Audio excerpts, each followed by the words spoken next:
Bueno, soy Alberto Aguilar Álvarez, soy doctor en Filosofía de la Educación por el ITESO. Básicamente, el mayor tiempo estuve en la maestría y luego ya como profesional de la maestría en docencia universitaria y en educación superior me he especializado en el diseño curricular. Llevo más de 100 planes de estudio diseñados. Los últimos 5 años con el enfoque por competencias. He escrito 3 libros sobre competencias curriculares, sobre diseño curricular básicamente. Bueno, eh, hay distintos tipos de humanismo. El nuevo modelo educativo, en el documento no aparece qué tipo de humanismo es el que realmente se oferta, se basa o fundamenta el nuevo modelo. Por eso algunos autores como Gil Antón, como Díaz Barriga, que son muy críticos, hablan de un humanismo chato. Sin embargo, conociendo a varios de los autores que trabajan o fueron base en esta área de la reflexión sobre el nuevo modelo educativo, me parece que es un humanismo que se perfila hacia lo que sería un humanismo crítico. No es el humanismo renacentista donde la erudición y solo poner en el centro al hombre era suficiente, sino que la visión hoy día del antropos, que es el hombre, eh, se habla más bien de una perspectiva que no se anuncia ahí, pero la base de los autores que al menos su servidor conoce, está, por ejemplo, la noción de un Homo complexus. No es el Homo sapiens, no es el Homo faber, no es el Homo economicus. ¿Qué significa esto? Que parten desde una perspectiva del pensamiento complejo, con Edgar Morin. Entonces Edgar Morin está aportando elementos muy críticos alrededor de la naturaleza del ser humano, la cual pone en tela de juicio, que hay para la naturaleza, pero sí con una estructura básica con dimensiones biopsicosociales. Es decir, el ser humano tiene una base biológica donde está y se encuentran todos los valores relacionados con la salud, la conservación de la vida, la alimentación y una serie de valores que son biopsico, la parte del psique, la parte de la psique que tiene que ver con toda su personalidad, su ser dinámico, la característica de su temperamento, ¿no? Los caracteres, sus actitudes, sus comportamientos y la parte social que es la parte contextual. Entonces, la parte biopsicosocial, esa dimensión biopsicosocial es un bucle que maneja los autores que no aparecen porque es un documento oficializado, que tuvieron la oportunidad de participar, tienen una influencia en lo que llamamos el humanismo integral. Una concepción donde justamente lo que se integran son estos dinamismos biológicos o dimensiones biológicas, psicosociales, pero además con una serie de elementos que entran en juego asuntos como son la libertad humana, ¿no? Como entra la justicia social. Es decir, es un humanismo que pone énfasis en estas dos dimensiones porque ahí está la dimensión moral, la libertad o autonomía, la capacidad de autodeterminarse o la libertad horizontal que vive un ser que es una persona. Y ahí está la otra noción en donde se centra esta dimensión de la educación centrada en el estudiante, en la persona del estudiante, en la persona del profesor. Podríamos hablar de que se trata de una visión personalizante. O sea, además de la justicia social y además de la libertad, lo que se promueve es el pensamiento crítico y creativo. El humanismo actual, o en el siglo XXI, el humanismo crítico, por supuesto, pone en la base la capacidad de cuestionar al mundo, de interrogar al mundo y la capacidad de transformarlo. Entonces, estos dos aspectos interactuando biopsicosocialmente en su contexto, va condicionando al ser humano para que se autodefina como un ser que transforma el mundo para un beneficio común.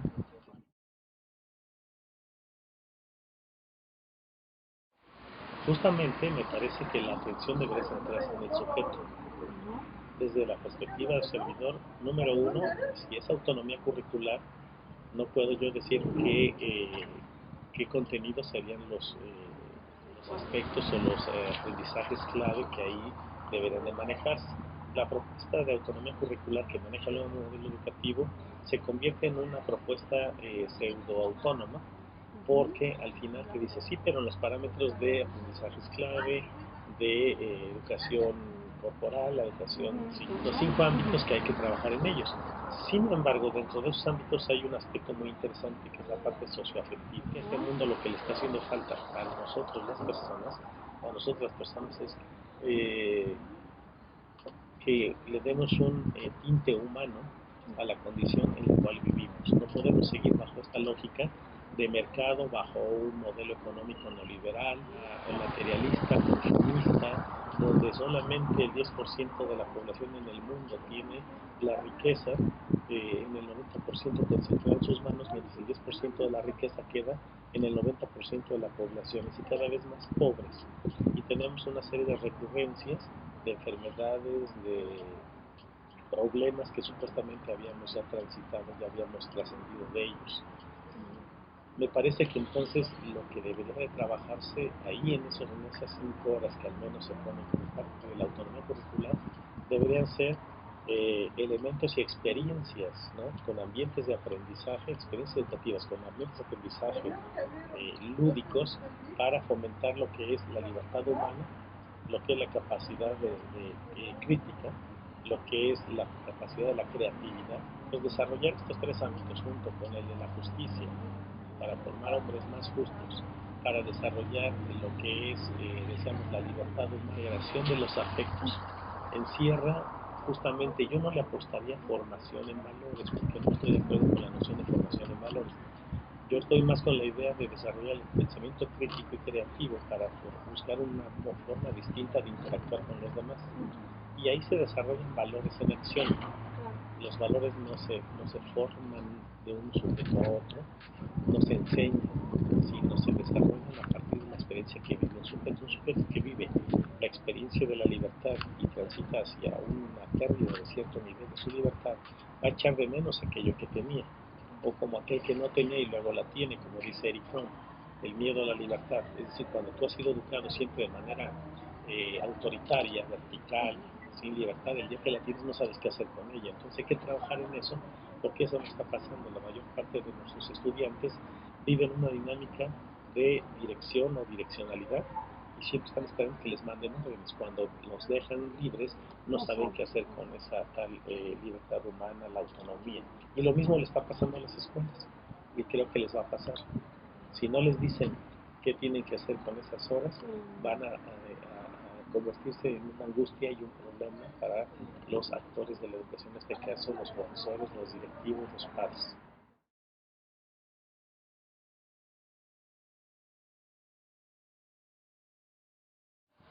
Por supuesto, yo creo que es un gran aporte, inteligencias múltiples, inteligencia emocional, todos los rubros que tienen que ver con el sujeto. Si son características propias de la persona, necesitamos entender que la persona es un ser de relaciones, que se relaciona consigo misma. Entonces ahí va toda la parte de la autoestima, el autoconcepto, que aprenda a quererse, que aprenda a ser asertivo, pero además necesita también transitar hacia lo que es la relación con los otros. Y ahí están las relaciones interpersonales. Hay que ser inteligente, y hay que desarrollar esos niveles de inteligencia para poder interactuar con los otros, pensando en el otro, aprendiendo a ponerse en sus zapatos, empatía y otras cosas. Pero también está la dimensión personal de la relación con la sociedad. Entonces hay que saber interactuar junto con el mundo y la naturaleza. Por lo tanto, me parece que si en el centro está el estudiante, al centro la escuela, esta escuela debe fomentar todo ese tipo de relaciones.